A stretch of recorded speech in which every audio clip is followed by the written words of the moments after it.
Hello, welcome.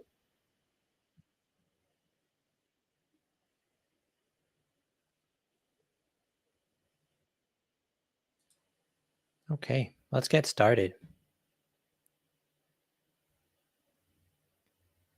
If you are here on the stream, let me know. Say hi in the chat.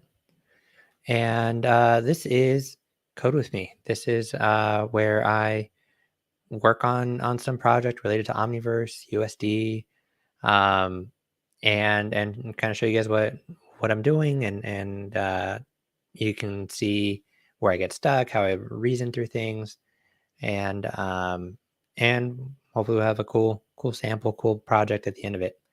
So last week, I was working on building a USD material using the USD preview surface, and the idea was to build out a full example of USD preview surface with all the nodes that are the core nodes that are included in there.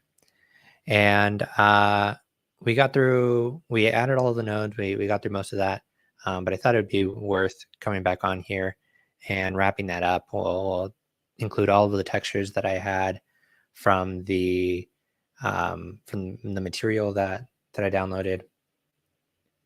Let me see if I can find that. This one here, right? Downloaded from Ambient CG, and we'll get all the maps in there. And we'll address some of the things that came up last week.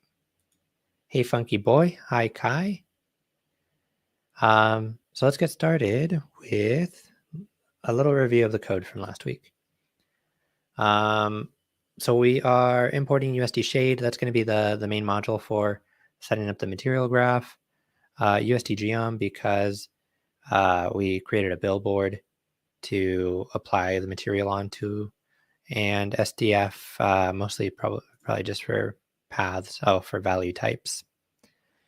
And this is following the simple shading tutorial from the OpenUSD documentation. So I'll share that again.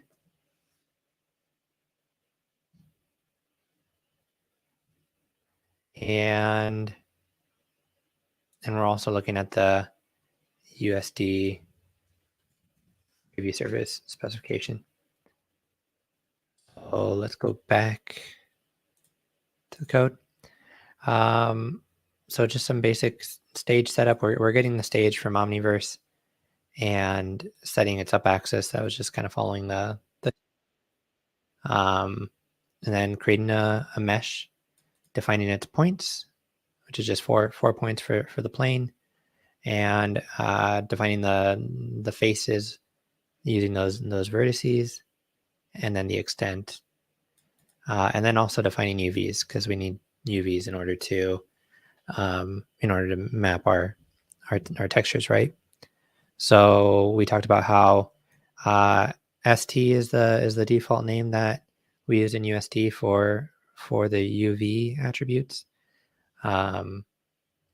So we're following that convention, but you could absolutely use a different name and then clue in the materials as to what UV map it should use, because you could have some workflows require multiple UV sets, right? So there is support for that. Then we define the material, the shader. This is and then we give it an ID for the USD preview surface. This is just there's the preview surface material. Do some define some default some attribute values here, and connect it to the material. So that's our main shader there. And then the rest of these shaders are for the texture mapping. So we have one shader that reads the primvar UVs, and then that gets fed into another shader for transforming those UVs, and then those UVs get fed into the USD UV texture, which is the sampler, the texture sampler, so we can get the colors that should be mapped to our mesh. once we got that, this is the optional way to rename the UV set name if you want to. And finally, we apply the material. We bind the material to the billboard. We set the material binding API first on that billboard, and then we apply the material using that API. Any questions about this before we move forward? I guess, so Funky Boy is asking, what's the difference between Preview Surface and OmniSurface? So OmniSurface is Omniverse is Uber shader. It can serve many different purposes, from glass to wood, metal. So it's very flexible. It has lots of properties in order to configure it to what you need. The USD preview surface is really meant to be as a baseline interchange material. So it's a basic PBR material, physically based rendering material, and so what you can hopefully expect is that every app, every renderer will support USD preview surface. So if you define a USD preview surface for your assets, you should get a pretty good interchange between different applications. The Omni surface depends on whether the destination app has supports those MDL materials. If you're wanting to port that over.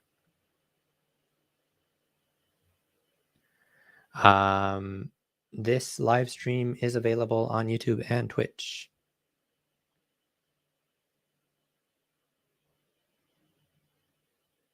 And then Funky Boy was also asking about the difference between Omni PBR and Omni Surface, and we should pull this up just to look at these. So we're talking about these materials here: Omni Surface, Omni PBR. I am not an expert on this one, but Omni PBR is meant to, from what I understand, is meant to be also a very basic PBR material. So it doesn't have the advanced properties like I don't remember if it has index of refraction and things like that.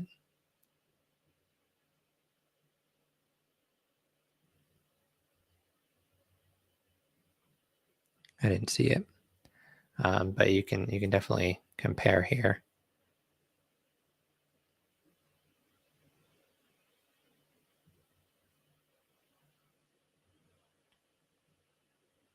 So yeah, the Omni PBR is actually most similar to USD Preview Surface.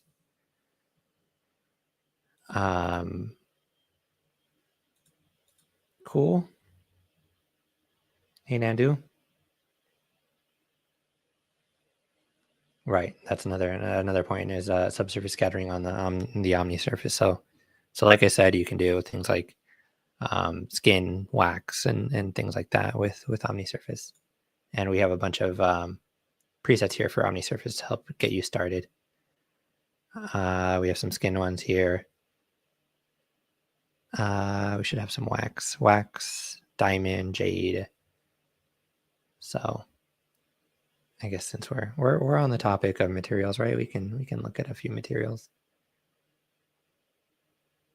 I'm blanking here. I was looking for sphere and material. So these are really helpful if you are not great with materials like me. It's a good way to get in the ballpark. And I'll show you an even better way. So that's real time, but if we add an environment here to make this a little more interesting.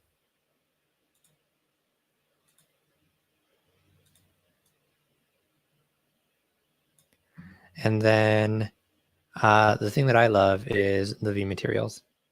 So I believe all of these presets do not use textures.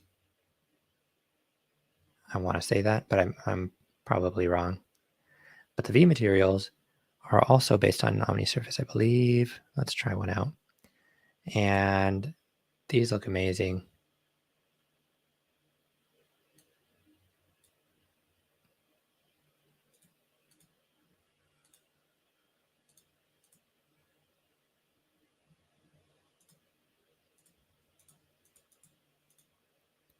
What did I do here?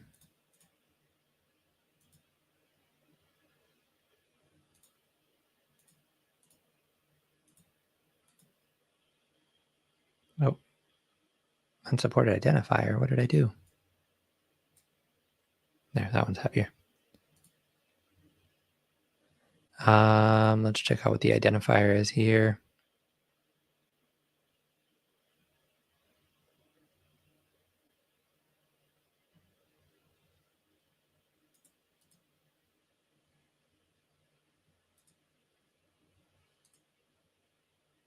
I'm sorry, I was supposed to look at the shader. There we go.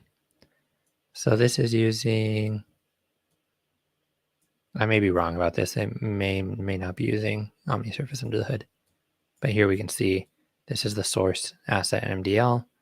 And then there's a sub identifier. So this one actually, this MDL defines multiple materials here, or multiple shaders.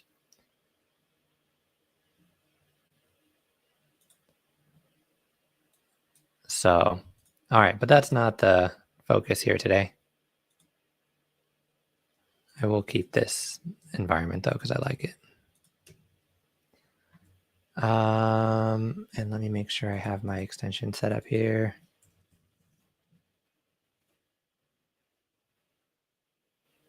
Good to go. Okay. Back to USD Preview Surface. So I have the diffuse set up. We'll talk. I'll run this, and we'll talk a little bit about what happened last week and some corrections here. All right, so there's our material. I'm gonna go back to real time. And one thing that we were dealing with was the transform 2D.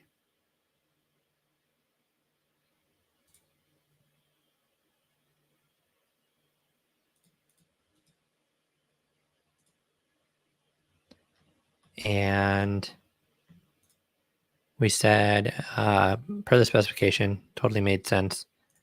Actually, I thought that should be one. What I do?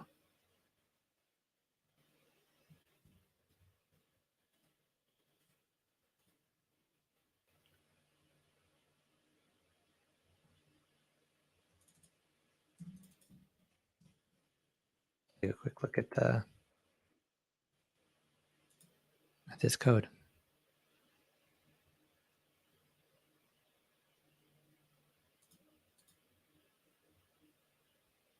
Right, I created an input.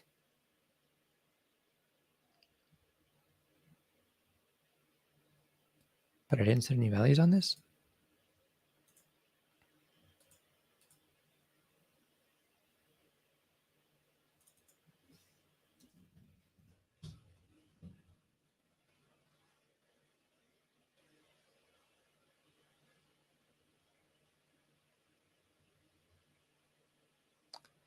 Right. Let's go back here. So one of the things that we ran into is that I think in the next release, yeah, definitely in the next release, we will have support for Transform 2D. So last week I was working in Pixar Storm render so that we could preview this stuff. So the thing that was unintuitive, but correct based off of the specification, is that scale is kind of inverted, right? We're actually scaling the UVs, not scaling the material. So if I want it to get bigger, I need to make this number smaller. So we got that.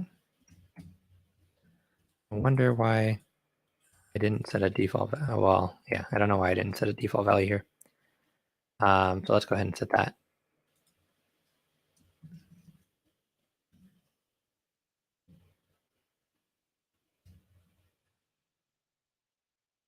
Rotation, translation, and so on. Another thing that I did not do that would have been helpful was set up tiling for the texture, which in the schema is called wrap. So if we look at on the texture reader, so this would be the sampler. We want to do wrap S and wrap T, and we want to set those both to repeats.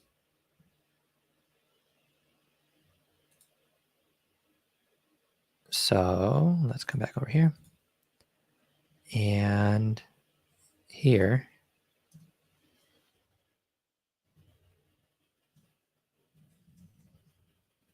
move this up in a minute.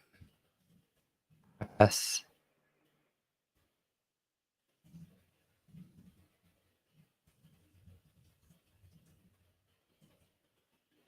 And this is going to be a token. And we'll set this to repeat.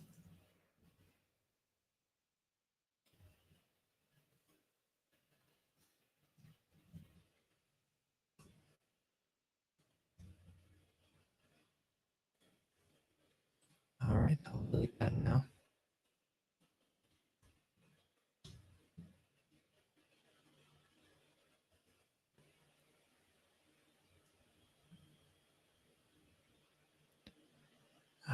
Type mismatch for scale. Whoops, yeah, that's supposed to be 2 values here, not 1.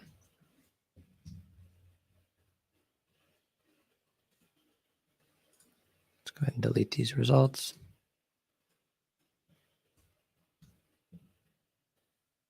Sweet. And we'll open up that material again.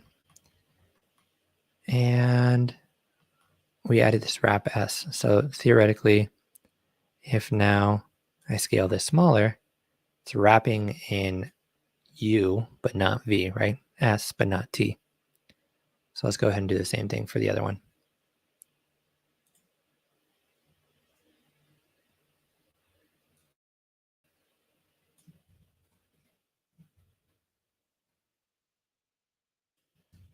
Okay, so I'm trying to do the full end-to-end example here. I think setting these wrap attributes is a good idea.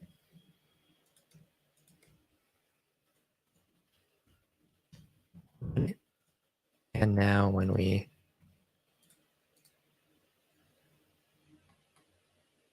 scale, we get wrapping and wrapping. And of course, these textures are tileable, so we get some nice wrapping there. Let's check out the questions here. We need a regular stream for materials, textures, lighting, and all that on a regular basis. Yeah, I think so.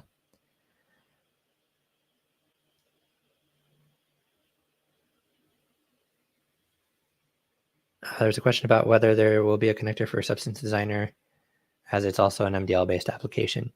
I don't know of any plans for a Substance Designer connector, but we do have an extension for reading SBSAR files, and that's not limited to MDL only. It'll support even non-MDL nodes from Substance Designer. So you can find it here.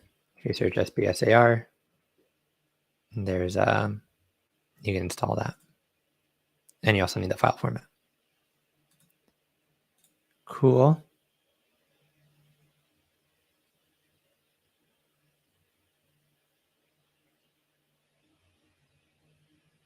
All right. So onward with this. Another thing that came up last week was I was trying to chain these transform 2D nodes, which from what I was told by colleagues is the specification doesn't seem like it wouldn't allow that. So I'm going to file a ticket for that so we can get some conversation going there with the USD community. I don't think it's going to be super common, but it seems like it should support it. So if there's time, we can file that issue together. And I think we're good to move on to the other textures. Okay. So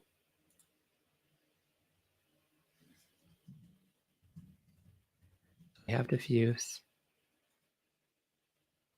We are also going to do, we can do displacement, but I don't think the renderer will show it.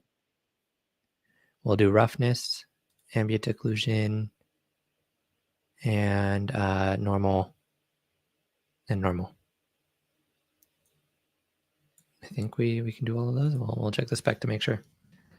Diffuse, roughness. There's no metalness in this, right? So we'll set metalness to 0. Right now I think I have that set to something else. No, it's 0. Okay, so that'll carry through. And we'll do AO, basement, and I think normal. Okay, so roughness. So for the most part, we're just gonna copy paste this stuff.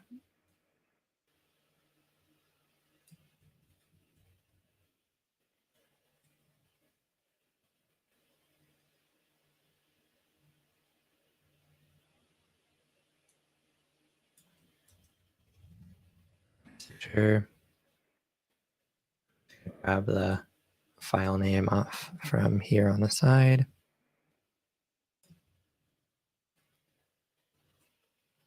We'll have the same repeat.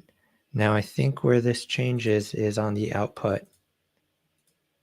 If we look at rough wants a float, not an RGB.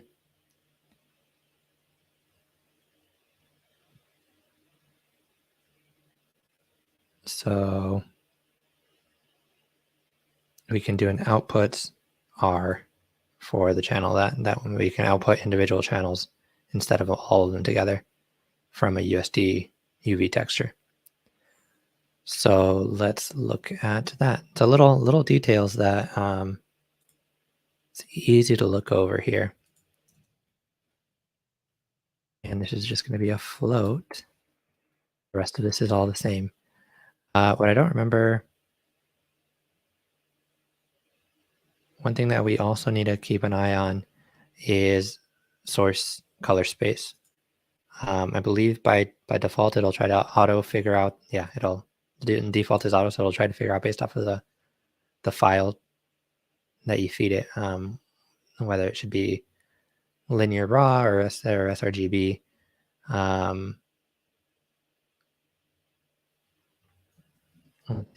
Look for roughness. I'm pretty sure roughness is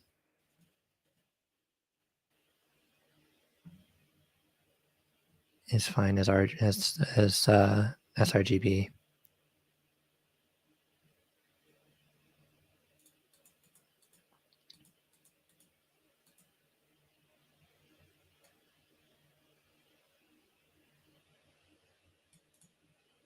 All right. So I think we're good there. 0 to 1 value. So let's go back to here. So this is in the case, some folks will pack ambient occlusion, roughness, and metal all in one file. So that's where you would split RGB, and the value of each channel matters because each channel is a different for a different purpose. In this case, it's a single file, so I'm assuming that R, G, and B are all the same value. So I can use any of them in this case. And then we're connecting this to R to the name of this property, roughness.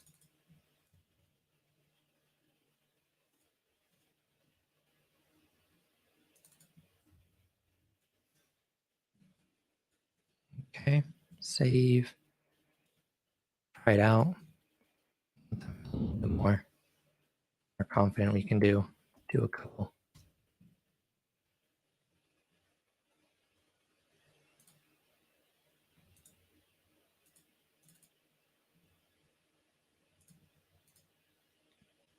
Cool. So there is same transform feeding into both of these.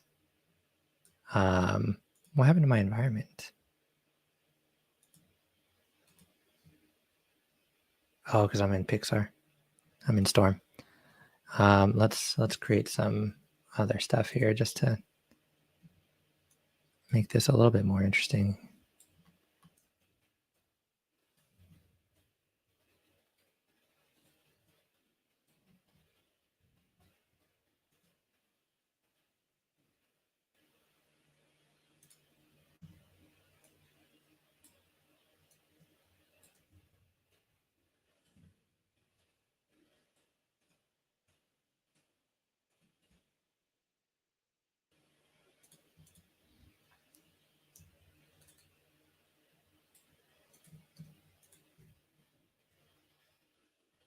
Actually worked there.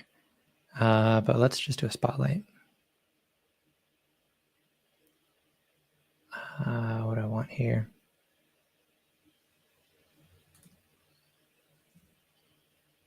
We'll do a rect light.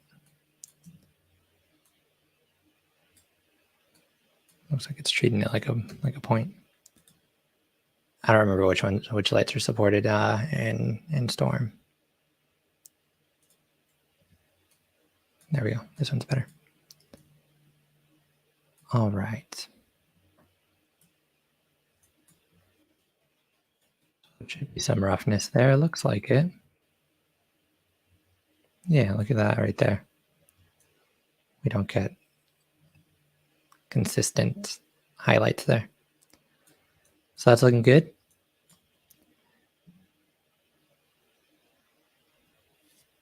Do I need to change the variable? Oh, thank you. Thank you, Eric. Eric was mentioning, should I change the variable name for these? Yes, I mean, it shouldn't matter because I've already set it up. Know that I'm basically done with these variables, but it's not a bad idea.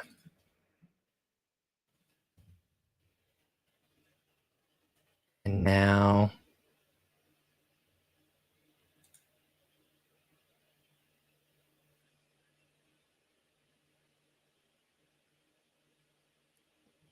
if you try to use ORM, you have to set the map influence to 1 on each channel. I don't think there's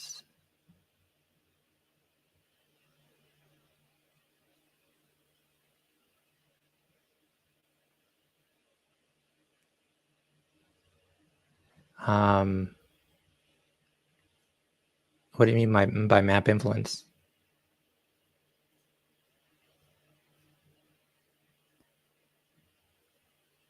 In this case, it shouldn't matter for us, but I am curious. Here's what Celtex was saying.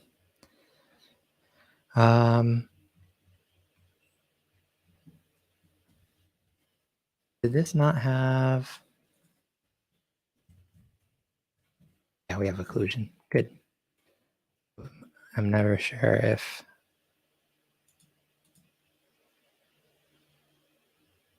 So they're using a different map for occlusion here, a different UV map, which is interesting.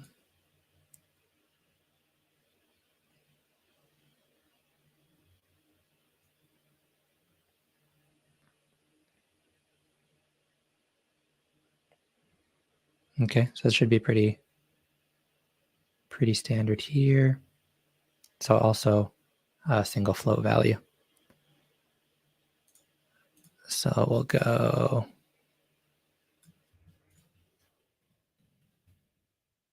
variable names are so long.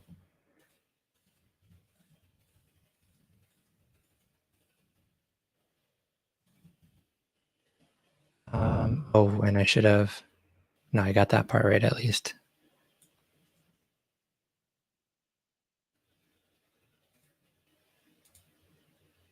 And now we're going to do ambient occlusion.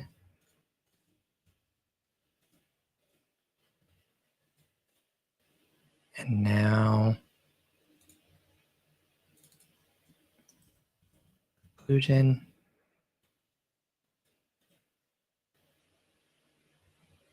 Let's go ahead and create the occlusion attribute here.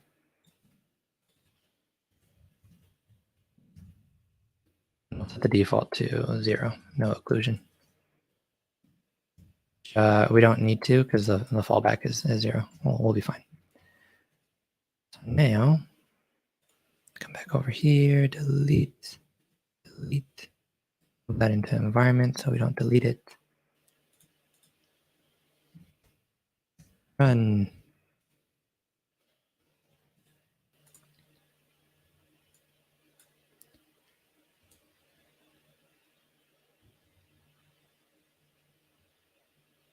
I don't even know how we would be able to tell if the occlusion is coming through here. But everything looks good on this end. Outputting R, which is fine. And we're connecting it to there.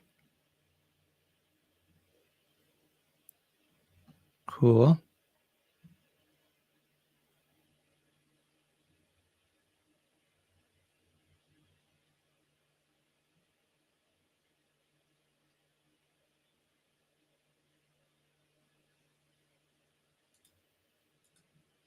So I think what you're talking about, Siltax, as far as influence goes, would be the bias in USD preview surface speak. So if you needed to set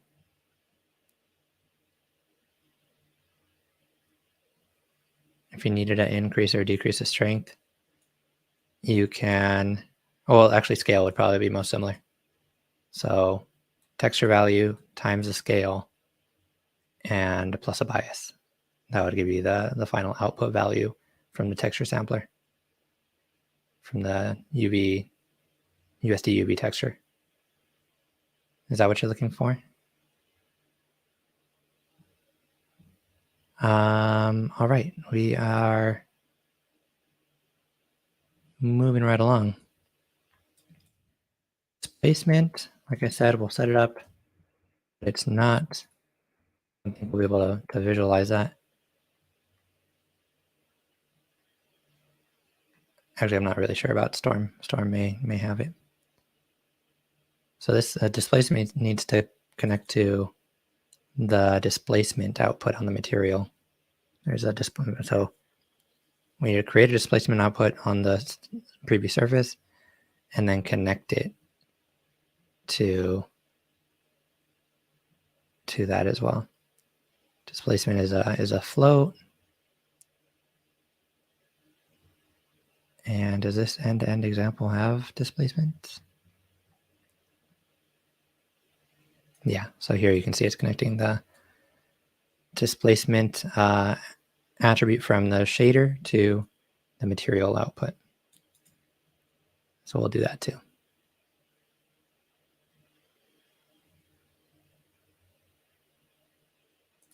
Okay, so this is going to look fairly similar.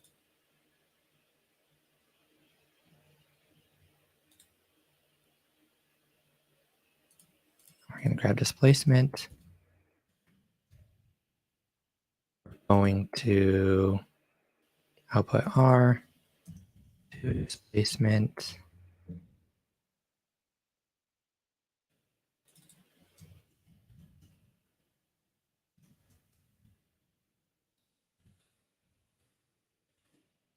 Hardest part is Making sure that I don't make a error here. Sure.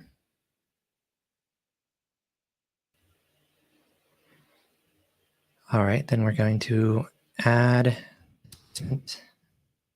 attribute on the shader, and we need to add the output, which I think was defined down here.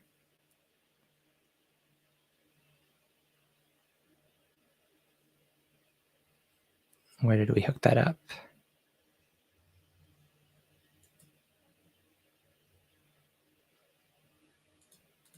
Create surface output. So we're going to do, I believe the API is create displacement output.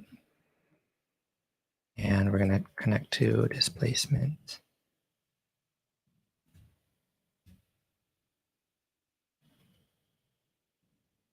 Clear out our method region.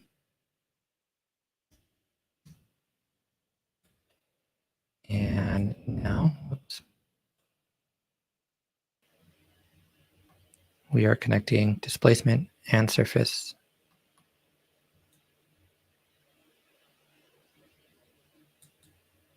And I don't think, let's add a scale, but I don't think this is gonna, I mean, we should be seeing displacement at this point.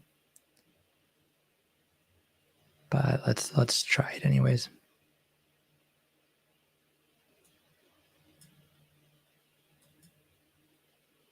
Or maybe I don't have enough, I can't set the settings on this renderer, I think. I was thinking maybe I don't have enough resolution. I definitely don't have enough resolution to do displacement on this plane. So I may need to come back and to do a proper example here, I'd have to go back and change that. There, I also have the USD A file from ambient CG, so we could try that afterwards. Looks like I'm on the right track here. They did raw for color space, which is interesting. I would trust them and not me.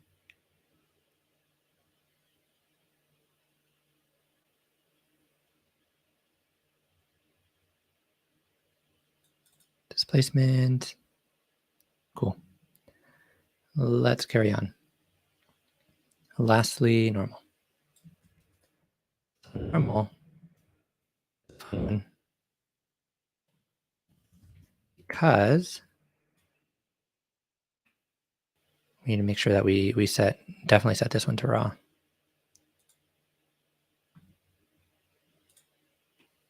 And we have both DirectX and OpenGL variations here. We're going to use the OpenGL variation. That's what USD wants by default. So more on that in a moment.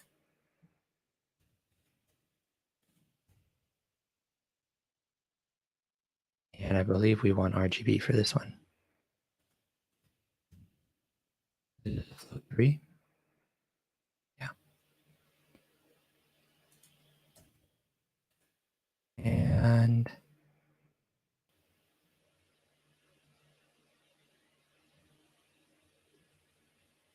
let's go ahead and look at how do we set the source color here. We want to do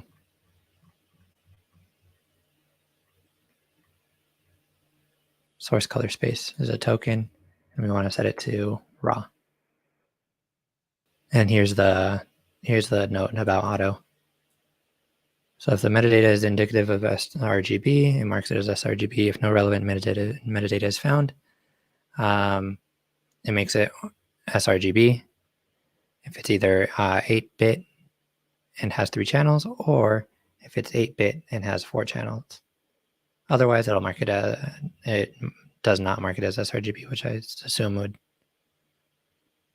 I would mark it as raw. So we're going to do this.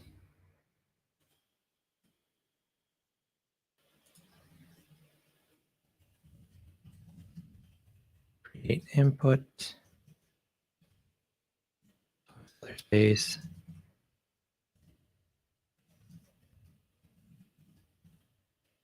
token, and we're going to set it to raw, not row, raw. Okay, and this is supposed to be normal.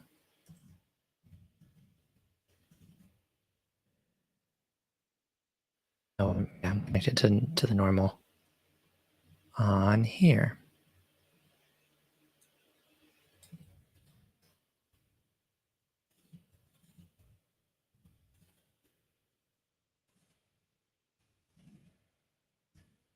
I put color 3F here. I don't think it should matter.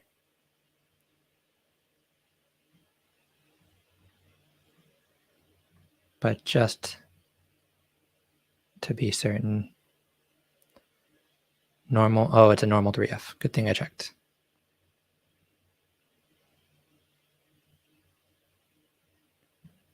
So let's check here.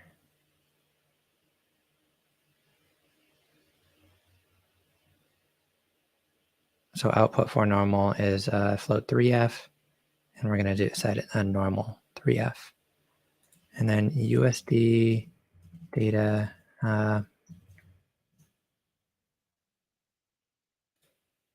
just want to double check the data type here.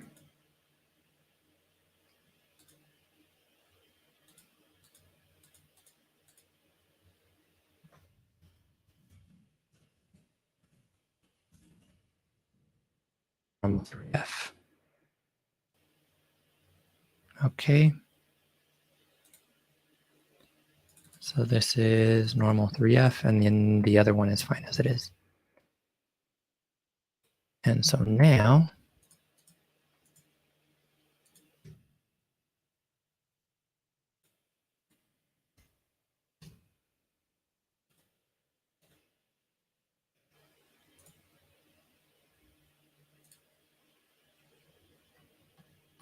there's our normal, RGB, no, it's diffuse.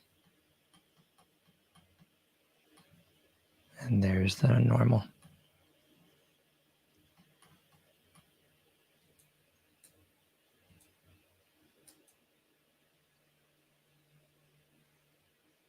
We should totally compare this one to the ambient CG one. Add a reference, downloads. What is this folder called? Ground.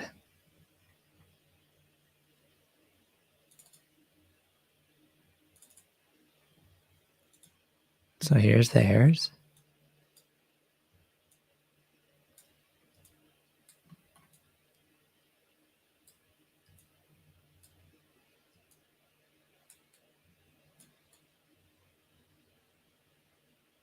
Looks about the same.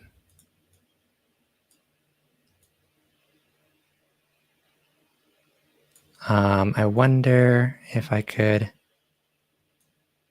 scale the, well, I don't want to scale. So let's talk about normal maps here.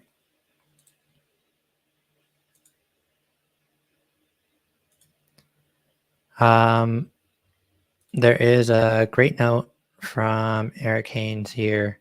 He did this sample asset for just showing different types of USD preview surface materials on Minecraft cubes. And when he was digging into that, and the idea is to be able to take these to different renders and make sure that everybody's following the specification appropriately. And when he was doing that, he broke down the different types of normal maps and also how they should be configured for USD. So if you've got the OpenGL, which is the default that USD expects, then you just use the default values for bias and scale. If you are using this other weird one that I don't know where you would get it from, but it's reversed on the x axis of the image, then or of the normal space, then you would use these values for bias and scale when you're reading from the normal map. And then if you use this one, which is the DirectX style, then these would be the values that you would need for bias and scale. So keep that in mind when you're hooking up materials for normal maps for this. I will share this in the chat.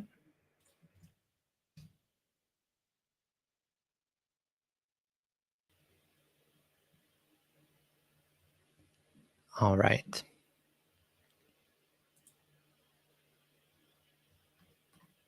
So I think we have everything set up.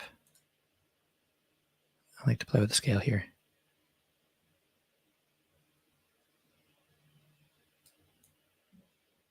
You can see all of our textures scaling.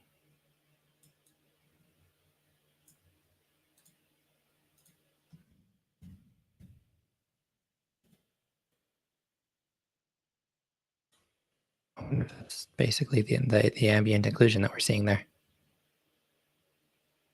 because this is a highlight on that.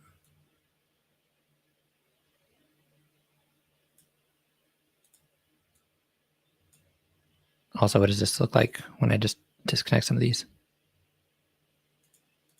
That would be helpful. Yeah, look at that. Ambient occlusion.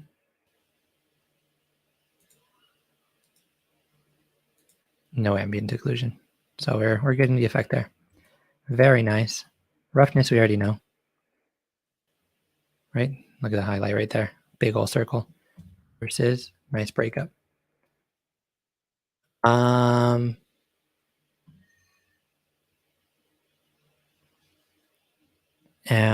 the other one that we should check is normal map. That's the only one I'm not sure about, and I'm not even sure if normal show it or not. What we might be able to do though is switch over to, yeah, we could still look at these in here in RTX, in the RTX renders. We just won't get the scaling. So if we do that,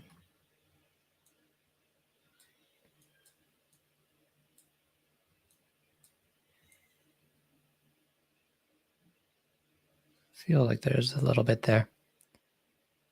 Let's do that and then disconnect the normal map. Nah. Something is missing.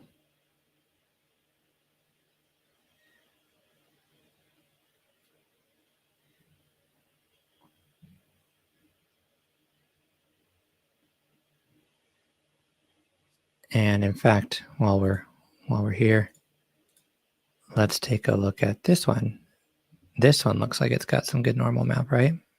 Let's disconnect this one. So this is the one from Ambient CG. Yeah.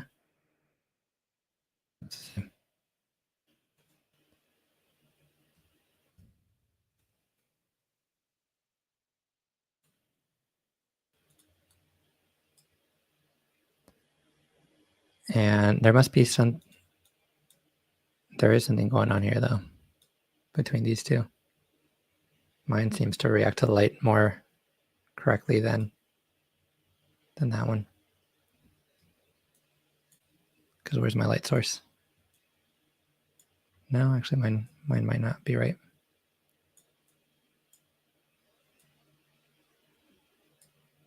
Mine looks like it's being lit from the bottom. No. Let's see how this one reacts to the light.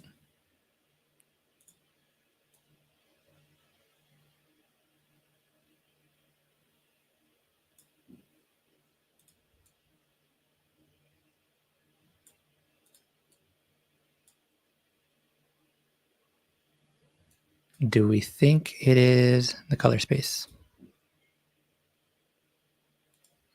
Let's go ahead and edit these. I need to swap materials in the editor. I thought that's what I was doing by dragging and dropping the materials.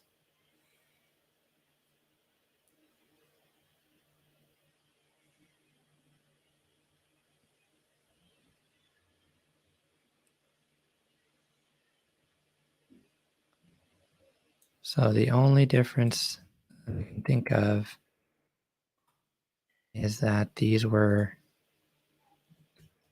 raw.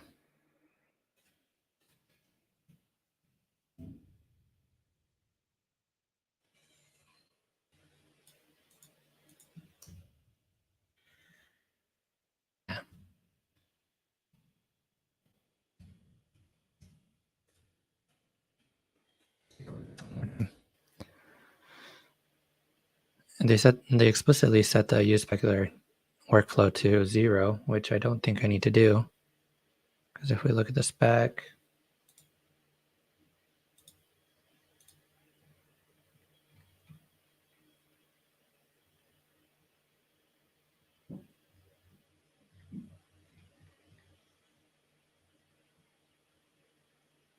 default at 0, which is what we want. Metallic is 0 by default. This is theirs.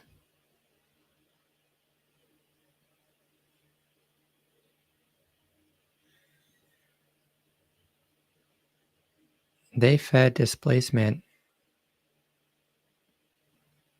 No, they didn't do displacement. Okay. I don't think that should matter.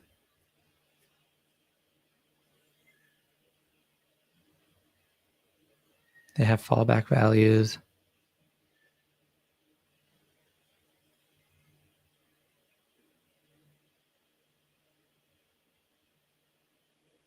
And their bias is correct. Oh, I need to set the bias. Shoot. Okay. So I while that bias is the the recommended default for normal maps, if we look at the texture reader, the values for bias and scale are 1 and 0. So I did forget to do that. So both of those are float 4s. So let's go and fix that. Normal here. We're going to create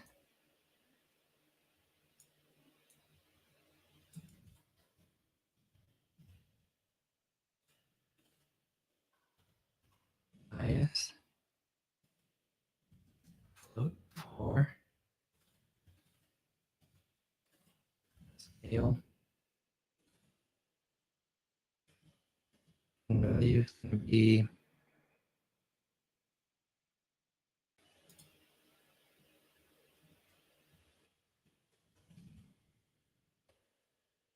221 for scale and -1s for bias. -1, -1, -1, and 0. It's 0 savages. And 2, 2, 2.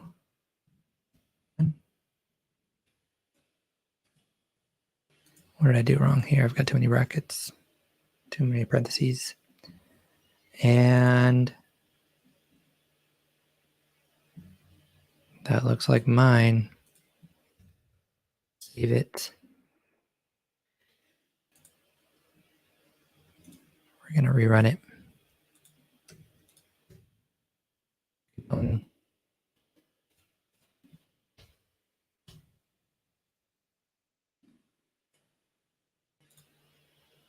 Misclick. There we go. That looks right. That way. Mine. That's theirs. That's what was missing. Sorry. All right. We've got 5 minutes left. I I think I hit everything this time. Let's take one more look at the spec. We could keep going. There's other things that we can set up, opacity, but these are the main ones. Emissive color, and now that we've done all of these, the other ones follow the same pattern. These were the harder ones.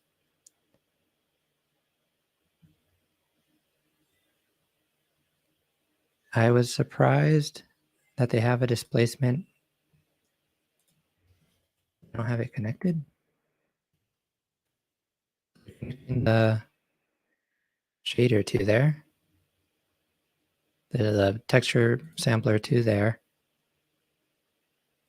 But then they never connected to the material output. So I should let them know.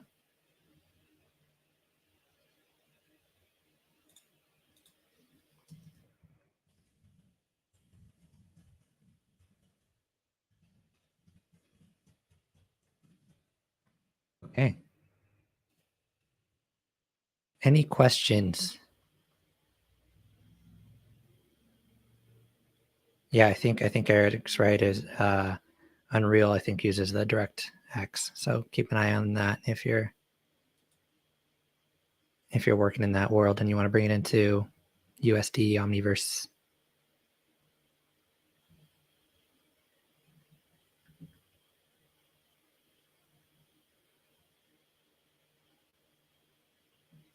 Fallback is pretty useful. If for example the texture is missing or something, it's nice to have a fallback value. So the default, if you don't do that, is going to be black. So keep that in mind. If pros and cons of setting it or not. If you set it to something rather sensible, then you may not realize that the texture is missing.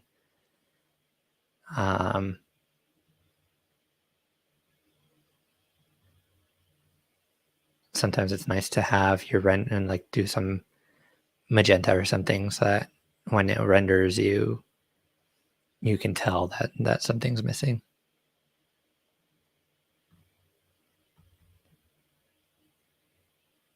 Okay. And then I want to do a session on Material X. I think that'd be cool. But baby steps. Okay, well, I'm going to put this sample up on my Omniverse with me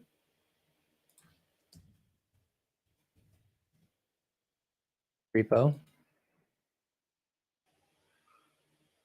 And